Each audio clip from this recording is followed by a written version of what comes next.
As we transition from week 7 to week 8, I want to do a little midweek Miami Dolphins mailbag from our live show on Monday. I am Nick Roloff. This is Dolphins Today by Chat Sports, answering all your questions on the draft, trade, coach, quarterback, everything you need to know. All right, as we get our first question up here, Joseph Morrow. Any quarterback we can trade for or free agents next season? I did look at the free agents quarterback list, Joseph. Top one is Daniel Jones, but the Dolphins aren't going to pay him what he'll likely command in free agency, so I would scratch him off. Other free agent quarterbacks notably are Joe Flacco, Russell Wilson. Those are really the only two. The point is this. If you want to change quarterbacks, it's likely going to have to be via trade or the draft. Now, if I'm going to be honest, if you're signing a quarterback, a bridge one makes sense if you draft one top 5. But also, if you want to draft a quarterback in the top 5, what are you doing with Tua? Are you just going to keep him on the roster as the backup? Well, then you don't need to sign or trade for a quarterback because he's your backup for at least a year. But if you cut Tua and then you need to go add another quarterback to be the backup or bridge guy, then okay, sure. You could do it with Gardner Minshew as well. You could trade for Jameis Winston, who I believe signed a 2-year deal with the Giants this past offseason. I didn't see him on the free agency list. That would be an intriguing option. There will be players how about this idea? What if you traded for Anthony Richardson? He's out in Indy. What if you traded for Anthony Richardson, day 3 pick, drafted a quarterback top 5, have a QB battle? Either Anthony Richardson starts the year, and then you move to the rookie quarterback later on if Anthony Richardson struggles, or the rookie you draft beats out Anthony Richardson, and he's your starter. That's an intriguing option. I would be all in on trading for Anthony Richardson to be the bridge quarterback for Miami potentially next season, assuming Miami ultimately drafted a QB in the top 5. Follow me over on Twitter/X for more around the Dolphins. Breaking news, memes, highlights. Currently have 2,448 followers. Looking to get to 2,500. Go give me a follow right now over at X. Herman with a question. Hugs, high fives, and handshakes. Rolly and Coop. Ross must be tanking for Lanorris Sellers. So, aforementioned quarterback. There is a lot of different quarterbacks that could be drafted in the first round this year. I think Lanorris Sellers is certainly one. Ty Simpson from Alabama. Fernando Mendoza from Indiana. Dante Moore from Oregon has to be in the conversation. You have to talk about maybe Garrett Nussmeier, John Mateer. A lot of people are high on Sam Levitt from Arizona State. There's a lot of different quarterbacks that could be in that discussion. I'll say this. I think my top 3 right now are Ty Simpson, Lanorris Sellers, and Mendoza. Not in that order. I would probably put Mendoza number 1, and I would love to take him. Grew up a Dolphins fan from the Miami area. But Sellers certainly has a lot of intriguing intangibles with his strength, his speed, his physicality. He's certainly a guy that if you believe in your coaching system and development system, you would take a guy like that. And who knows? Maybe the Dolphins will have a guy that implements a scheme that is very favorable to quarterbacks outside of Mike McDaniel, because ideally you fire Mike McDaniel, you hire a new GM, and maybe they trust their developmental system and you go out and take the high upside swing on Lanorris Sellers. We'll see. But I would rather go Mendoza. Joseph with another question. Do we keep Tyreek Hill for our next quarterback? I don't know why Tyreek Hill would want to be in Miami. That's my question, Joseph. Seriously, he's likely going to be cut, or he'd have to return on a restructured contract. And if he's returning on a restructured contract, why play for a team that is going to be probably amongst the worst in the NFL again next season, because they're going to have a huge roster overhaul and a new young quarterback and a new young head coach potentially? And why would he want to play with a guy that he doesn't have any rapport with, where he could go sign a cheap contract with the Kansas City Chiefs and Tyreek Hill and Patrick Mahomes or something like that? I think the Dolphins should just cut Tyreek Hill, save the $36 million in cap space to use in the offseason.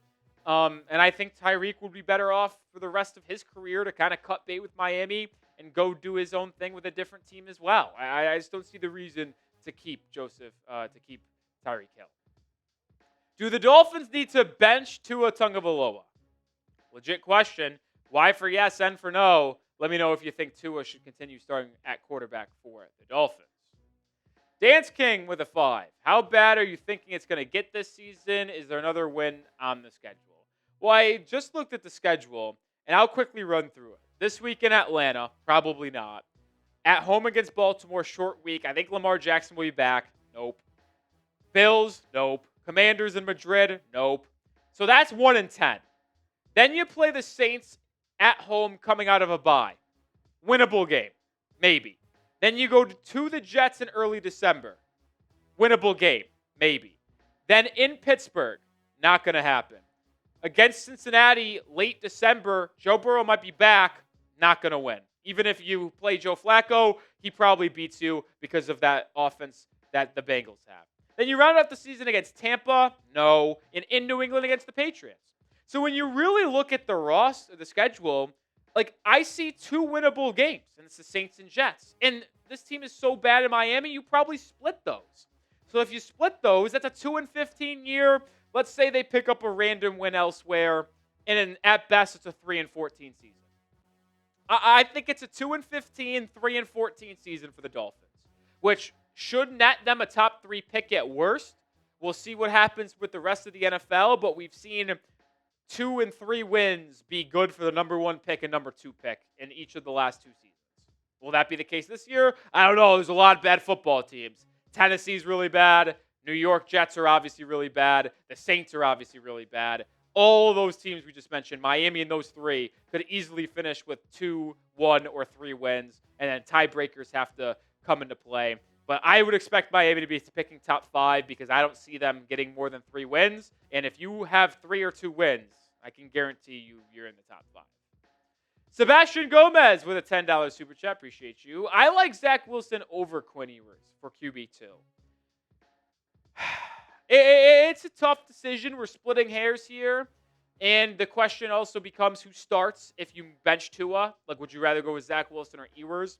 I think at this point, why not do Quinn Ewers? Because you don't know what you have in Quinn. 7th-round rookie out of Texas, former number 1 overall recruit, 5-star, projected first-round pick. Obviously went in the 7th round. I think I would just want to see what I have in the rookie. At this point, we know Quinn Ewers has more of an unknown than Zach Wilson. We know Zach Wilson is not a starting quarterback in the NFL because if he was, he would be starting, and he certainly wouldn't have lost the QB2 job to Quinn Ewers this week against Cleveland. So I think it's going to probably be Ewers if the Dolphins start a quarterback that isn't Tua. More questions to answer here in a second, but this episode is brought to you by PrizePicks. You and I make decisions every single day. The right decisions on PrizePicks can get you paid. Just pick more or less on at least 2 player stats. If you get your picks right, you could cash in. You could either choose the flex play, where you can get paid even if one of your picks misses. And if you want the biggest payouts, go for the power play. No matter your play, PrizePicks is the best way to put your takes to the test. Who is going off? Which ones are overhyped? Make your picks in less than 60 seconds and turn your takes into cash all season long on PrizePicks. Basketball starts this week. Take advantage of Steph Curry more than half a point max discount for PrizePicks.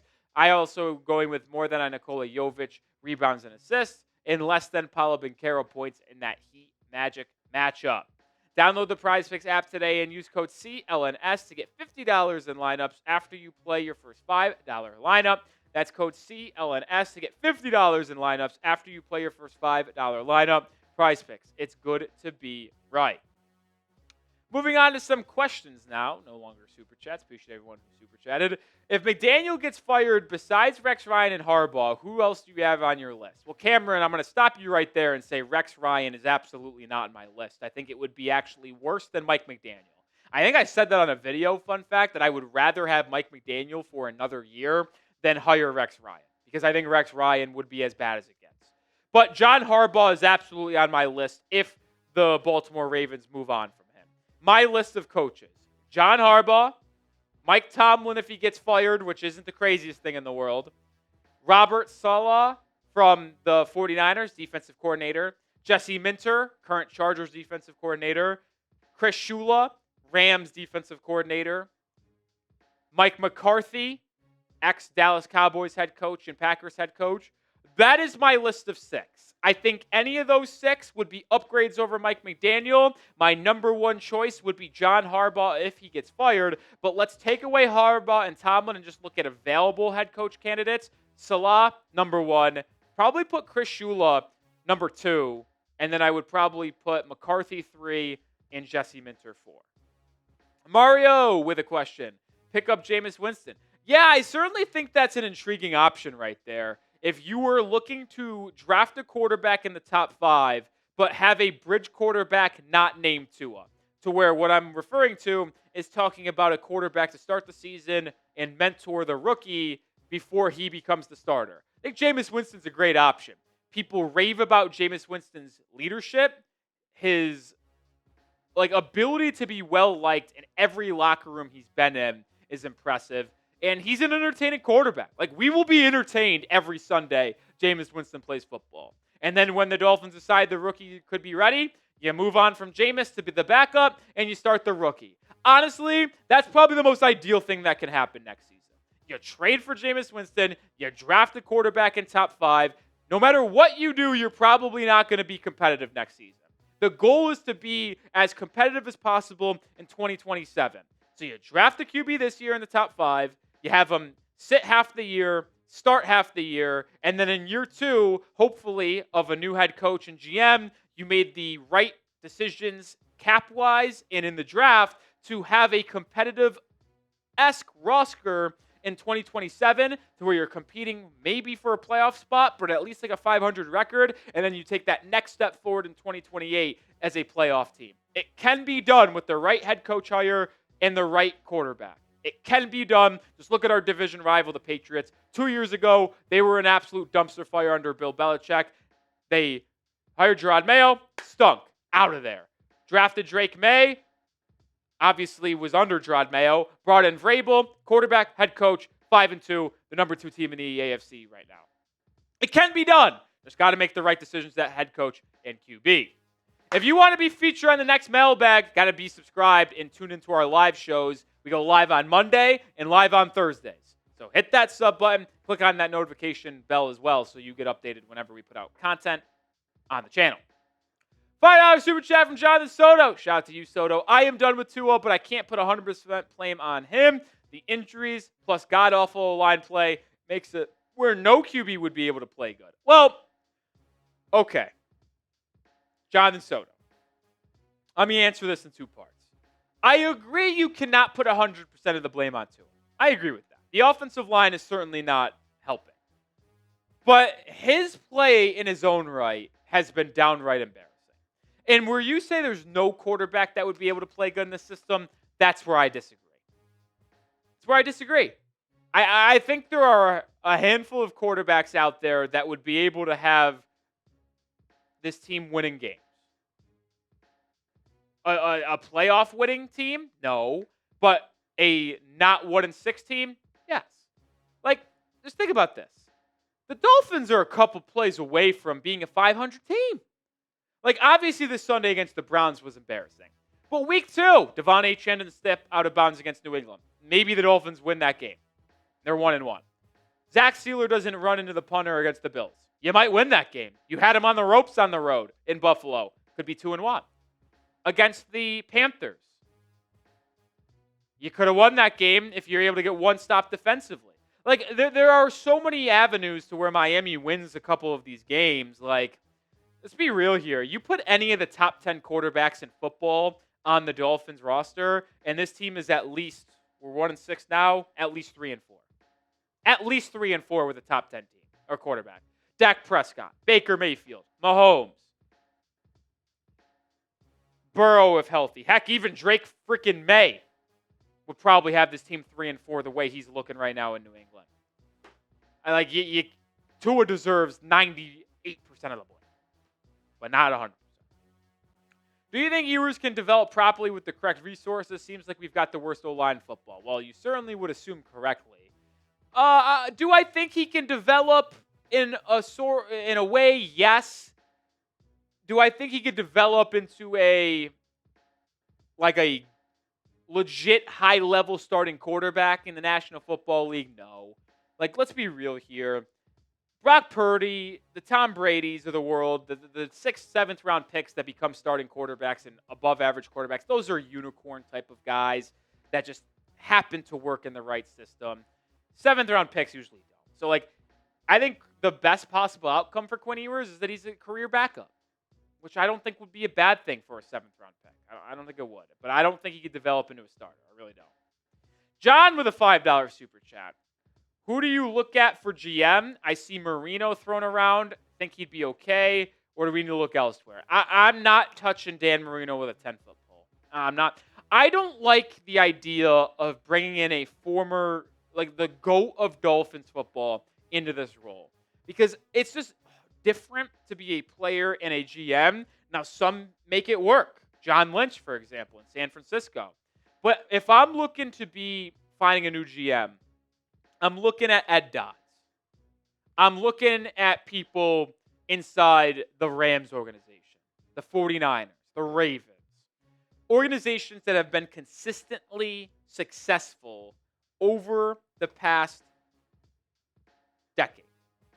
Those are places I want to take my players from. So Ed Dodds is an option. Ian Cunningham from the Bears is an option. But I truly do believe I would like to go with someone within the Rams. If you wanted to bring a Rams front office member over alongside Chris Shula, and that's your head coach GM combo, I'm fine with it. I'll take a little bit of the Rams recipe. They've been money. They've been money over the last decade. That'll do it for today's show. Appreciate everybody for hanging out with us here on this mailbag. If you didn't get on our mailbag, got to join our live shows. You can also hit me up on Twitter at Nick_Roloff. If you have more questions on the Dolphins, always available to answer them over there.